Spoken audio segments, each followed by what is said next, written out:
Hey guys, I am back with another trading card of Mario Wonder. Another pack, I should say. We are just getting right into it. I decided to buy two more off eBay. I found them for a good price, made an offer for like $2 or $3 lower, and they accepted it. So here we go. I figured we still have not pulled the golden elephant. Might as well try two more packs and, just see. Nabbit, Superstar, and a Goomba for the hollow. So it doesn't look like we are going to get the elephant, although I think you maybe can get all three hollows in a pack if you do pull it. But either way, I don't think I've pulled this hollow card, so I'm still very happy with that. We can finally finish the set. I think this was the last card I needed, minus the actual one we're looking for.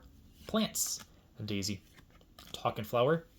And Prince Florian is the last card. Thanks for watching, guys. I got one more pack for next week, and then we'll see if we do any more after that.